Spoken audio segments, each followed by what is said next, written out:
Buenos días. Hoy vamos a hablar de ingestas de los alimentos.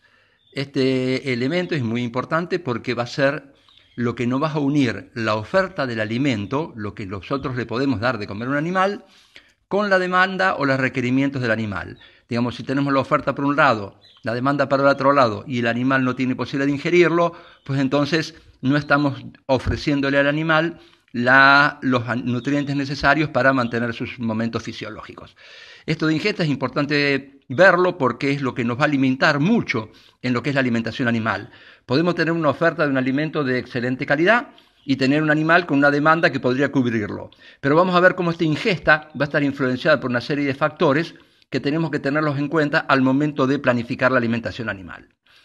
En la siguiente diapositiva vamos a ver que la ingesta va a ser completamente diferente en los animales rumiantes y los animales no rumiantes. Para iniciar hablaremos de la ingesta en los animales no rumiantes y vamos a ver que hay dos factores, un factor químico y un factor físico. El factor químico está dado en el nivel de glucosa en sangre, donde como vemos en el diagrama, por debajo de los 400 miligramos de glucosa por decilitro de sangre, hay una activación del centro del hambre y el animal ingiere. Por lo contrario, cuando el nivel de glucosa en sangre supera los 120 miligramos por decilitros, se activa el centro de la saciedad y el animal deja de consumir. Esto es, por ejemplo, lo que nos pasa cuando comemos, no sé, dulce de leche, chocolate, azúcar. O sea que por medio tenemos una muy poca cantidad en el volumen total o en los kilos total que consumimos. Sin embargo, como la concentración de glucosa en esos elementos es muy alta, se nos activa rápidamente el centro de la saciedad y dejamos de consumir.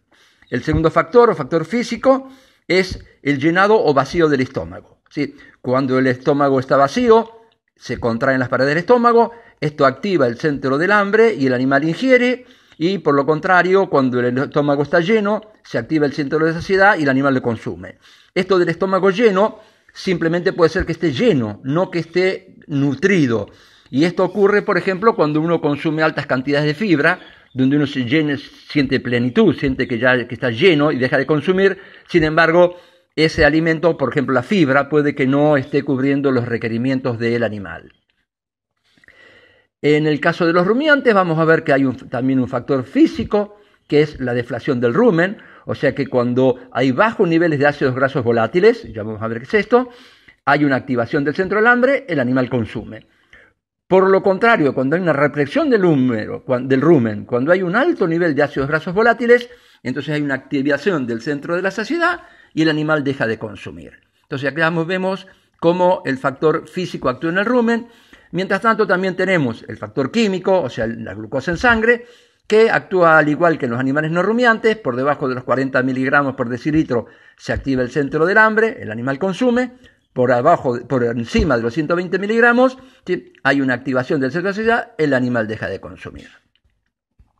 Vamos a ver ahora algunos diagramas de cómo va a variar la ingesta en relación al porcentaje de pared celular, el porcentaje de fibra.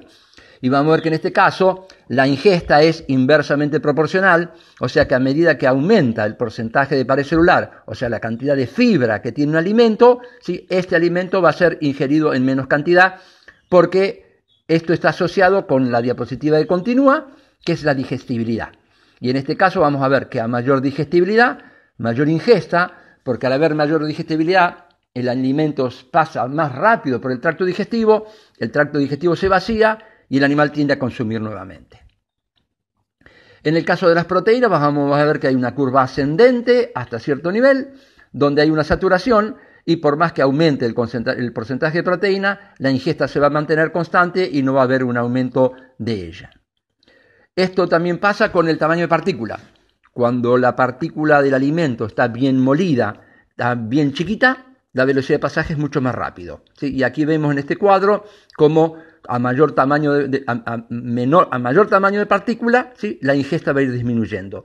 Esto tenemos que tener en cuenta que una partícula demasiado chica va a tener una velocidad de pasaje muy rápido, lo que no va a poder permitir es que esa partícula sea atacada por las enzimas, ya sea bacterianas del rumen o ya sean las enzimas digestivas en el tracto digestivo, sobre todo en el intestino delgado, y estas partículas se eliminarán y estaremos perdiendo la calidad de alimento porque las partículas no han sido digeridas.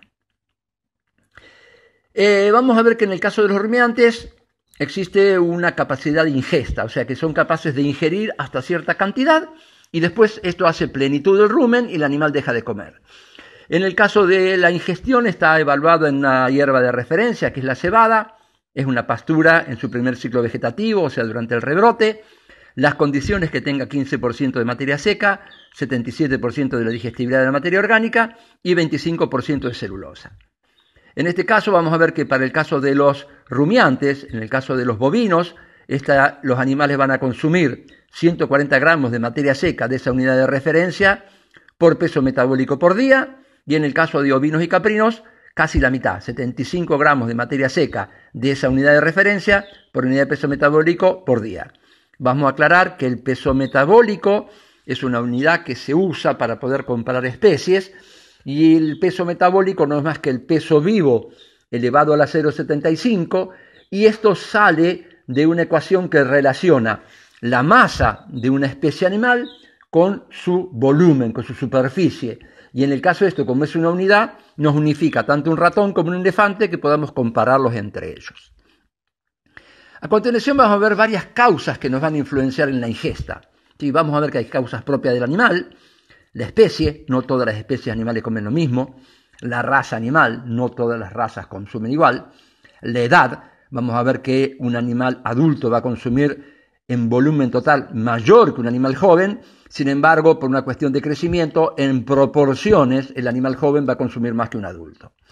La dentición, esto es importante, si el animal no tiene una dentición buena, una dentición como corresponde, no va a poder masticar, por lo tanto si no va a poder masticar no va a poder moler bien los alimentos, lo cual va a hacer que el tiempo de pasaje por el tracto digestivo sea mayor y el animal lo va a consumir menor.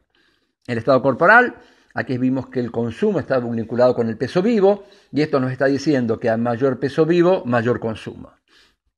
El estado fisiológico, esto está muy importante en el tema de las hembras, porque vamos a ver que una hembra preñada en la última fase de gestación debería consumir mayor cantidad de alimento por los requerimientos que tiene, sin embargo, por tener un útero grávido, un útero que está gestante, hay compresión sobre el estómago o sobre el rumen y la capacidad de ingestión se ve disminuida.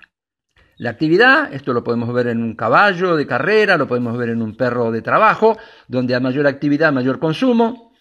Los aplomos, sí, uno por ahí podrá pensar que tienen que ver los aplomos con el consumo, pero en los animales a campo, si el animal tiene malos aplomos, va a tardar mucho tiempo en recorrer la superficie y no va a alcanzar a comer durante la hora día la cantidad de comida que necesita comer. El estado sanitario, bueno, está demostrado que los animales enfermos disminuyen su capacidad de consumo y la herencia es un factor que los animales adultos les enseñan a los animales jóvenes a consumir. En el caso del alimento, la disponibilidad de alimento. Si el animal no tiene alimento disponible, va a poder consumir lo que encuentre disponible y nada más. Y en muchas ocasiones, si la disponibilidad es baja, el animal no va a estar consumiendo la cantidad que necesita ni cubriendo los requerimientos básicos que necesita. Aparte de la disponibilidad, tenemos la accesibilidad, o sea que el animal tenga acceso a ese alimento, porque podemos tener alimento. Si el animal no accede al alimento, difícilmente pueda consumirlo y esto va a ser una disminución de la composición. En el caso de los animales rumiantes tenemos el tema de la composición botánica, ¿sí? No todos los animales comen las mismas especies vegetales, ¿sí? Los bovinos son muy pastoreadores, o sea que comen en estado graminoso, los ovinos son intermedios y los caprinos tienen que ser animales que tienden a consumir mayor cantidad de ramones, o sea de hojas y pequeños tallos. La patalividad, esto es fundamental, digamos, si el animal no le gusta, no lo come. Esto ocurre exactamente igual que nosotros, o sea, el animal come porque le gusta y cuando se acaba lo que le gusta, pues empieza a comer por necesidad. Pero en un principio la patalividad es muy importante porque es un factor individual y no todos los animales de la misma especie consumen los mismos vegetales. A continuación, la digestibilidad. Esta es la palabra mágica de la cátedra. Esto hay que recordarlo siempre. A mayor digestibilidad, mayor consumo. Y los alimentos que tienen baja digestibilidad van a ser poco consumidos y esto nos va a llevar a un problema de falta de nutrientes en el animal. La distribución de la materia seca en la planta, esto es sobre todo en los animales rumiantes, ¿sí? Tienden a comer más hojas que tallo, por lo tanto aquellos vegetales que tienen una alta cantidad de hojas van a ser más consumidos que los que no lo tienen. La velocidad de pasaje, que lo vimos anteriormente, recuerden que dijimos, un alimento muy molido tiene una velocidad de pasaje muy rápido y con esto hay un desaprovechamiento de nutrientes que se pierden por materia fecal. Y finalmente en esta lámina vemos la presencia de metabolitos tóxicos. Normalmente los animales tratan de no consumir alimentos que tengan metabolitos tóxicos, tratan de evitarlos, pero por supuesto si el animal no tiene otra cosa para comer, se tentará a comer a ese vegetal y por supuesto las consecuencias pueden llegar a ser que el animal muera. Del suelo, sí, la constitución del suelo es importante. Los suelos, sobre todo en los animales que pastorean a campo, los suelos muy blandos le permiten al animal caminar menos, ¿sí? le cansan al animal más, y esto provoca que el animal no llegue a caminar durante todo el día cosechando el alimento que tiene que recoger. La troporfia del terreno es exactamente lo mismo. Los lugares montañosos tienden a gastar mayor energía por parte del animal, por lo tanto el animal va a tratar de aumentar su consumo para poder cubrir sus requerimientos. Y la hidrografía es exactamente igual. A los costados de los ríos hay vegetación muy verde, los animales van a tratar de permanecer siempre en ese lugar para consumir el animal verde y fresco, pero por supuesto ese alimento en algún momento se va a gastar y el animal quedará sin comida. Finalmente, la última condición que nos va a modificar nuestra ingesta está en el clima y fundamentalmente la temperatura. Por supuesto que la temperatura combinada con viento, humedad, lluvia y nieve va a favorecer o disminuir la capacidad de consumo, pero entendamos que lo básico está en la temperatura. Digamos que por debajo de los 24 grados y por encima de los 5 grados centígrados, los animales tienen una capacidad de ingesta normal, sin ningún inconveniente. Por debajo de los 5 grados centígrados, los animales tratan de aumentar su consumo para mantener la homeotermia, o sea, la temperatura corporal pareja durante todo el tiempo. Y cuando las temperaturas superan los 28 o 30 grados, el consumo se disminuye notoriamente, porque el animal, para refrescarse, para poder mejorar o mantener su homeotermia, ¿sí? Poder eliminar la temperatura, va a tratar de consumir agua. En este consumo de agua se va a llenar el estómago o se va a llevar el rumen y esto va a disminuir la capacidad de ingesta, sobre todo de materia seca. Muchísimas gracias.